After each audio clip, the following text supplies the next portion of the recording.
पुढली बातमी अशी आहे की कपड्यांमुळे वादात सापडलेली उर्फी जावेद जी आहे, त्या उर्फी जावेदनं आत्महत्येबाबत ट्विट करत मोठं विधान केलं. आत्महत्या करण्यासाठी आयुष्य खूप लहान आहे, धराल, आज ना उद्या मरायचं आहेच, असं ट्विट उर्फीनं केलंय.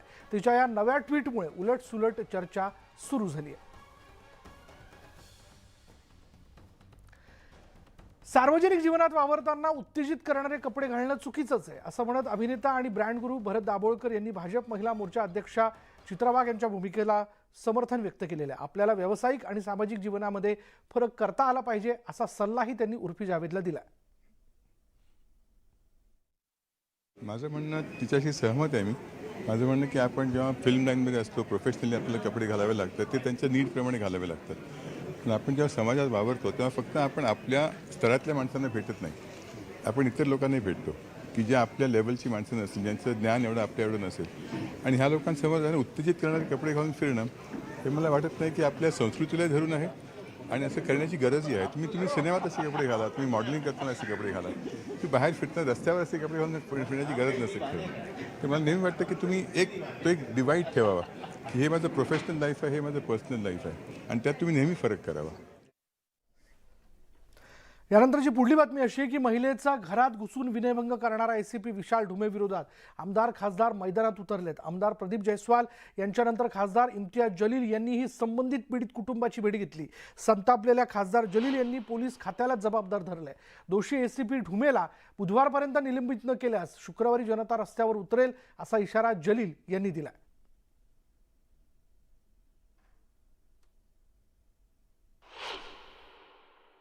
2 दिवसापूर्वी औरंगाबाद शहरामध्ये एक असिस्टंट कमिशनर ऑफ पोलीस विशाल धुमे या नशेच्या हालतमध्ये ज्या प्रकारे त्यांनी एकी महिलाची छेडछाड केली, त्याचा मॉलेस्टेशन केला आणि त्याच्यानंतर त्याच्या घरी जाऊन त्याच्या परिवारातले सगळे लोकांना ज्या प्रकारे बेदम मारहाण केली, आमची अपेक्षा हे होती की इमिजिएट त्याला सस्पेंड करण्यात येईल का. 2 दिवस आम्ही थांबलं की आता निर्णय येईल. निर्णय आला नाही, म्हणून आता आम्ही निर्णय घेतलेला आहे की उद्यापर्यंत त्याला सस्पेंड नाही केलं, मग फ्रायडेला 20 जानेवारीला आम्ही औरंगाबाद बंद पाळणार आणि क्रांती चौक पासून ते पोलीस कमिशनर ऑफिसपर्यंत एक मोठा मोर्चा आम्ही काढणार आहे. औरंगाबादमधील एसीपी विनयभंग प्रकरणातील पीडित महिलेनं न्यूज 18 लोकमतवर आपबीती सांगितली. औरंगाबाद क्राईम ब्रांचचे एसीपी विशाल ढुमे यांनी महिलेची छेड काढली होती आणि या घटनेनंतर पोलीस दलासह औरंगाबादमध्ये एकच खळबळ उडाली. त्या रात्री नेमकं काय घडलं, विशाल ढुमे यांनी कशा प्रकारे त्या कुटुंबियांना त्रास दिला, याबाबत त्यांच्याशी बातचीत केली आमचे प्रतिनिधी अविनाश कानडजे यांनी. आपण नक्की त्यांच्याकडनं जाणून घेण्याचा प्रयत्न करूयात की त्या रात्री नेमकं घडलं काय आणि त्यांचा आणि यांचा संबंध कसा आला.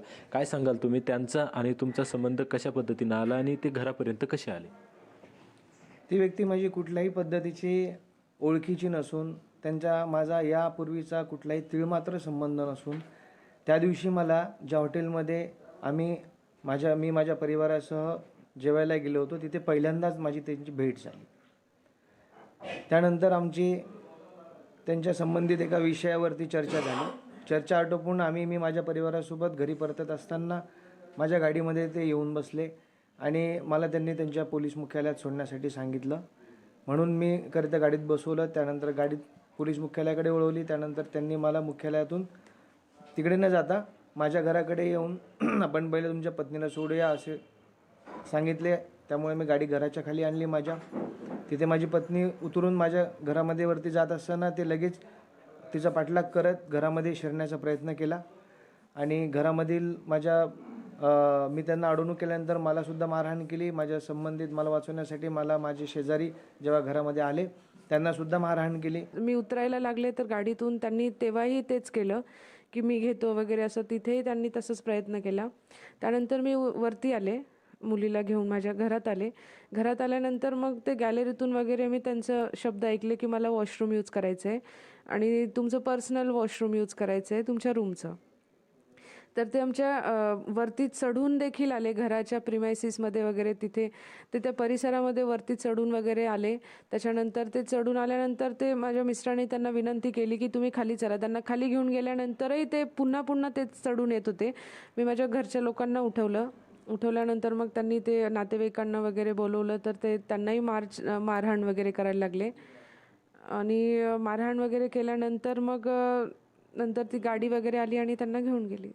तर ते त्याच्यातही ते मारहाण करताना मी मारून टाकेल वगैरे हे ते अशा धमक्या देत होते. काल जेव्हा कळाले की त्यांना माननीय न्यायालयाने त्यांना जामीन मंजूर केला, तर हे सर्व बघत असताना असं वाटायला लागतं आहे की कुठेतरी आमची दिशाभूल केली जात आहे आणि या एवढ्या मोठ्या प्रकरणाला, एवढं मोठ्या अधिकाऱ्याला निलंबित न करता त्याला कुठेतरी पाठीशी घालण्याचा प्रयत्न होतो आहे. म्हणून आम्ही माननीय मुख्यमंत्र्यांना, उपमुख्यमंत्र्यांना तथा गृहमंत्री आणि गृहसचिवांना विनंती करत आहोत की आम्हाला न्याय मिळवून द्यावा. त्यांनी जे काही केलं ते त्यांनी करायला नको होतं, कारण ते खूप चांगल्या पोस्टवर होते. तरी देखील त्यांना फक्त तिथून कायमस्वरूपी काढून टाकणं, बडतर्फ करणं हेच माझा न्याय असणार. अविनाश कानडजे, न्यूज 18 लोकमत, औरंगाबाद.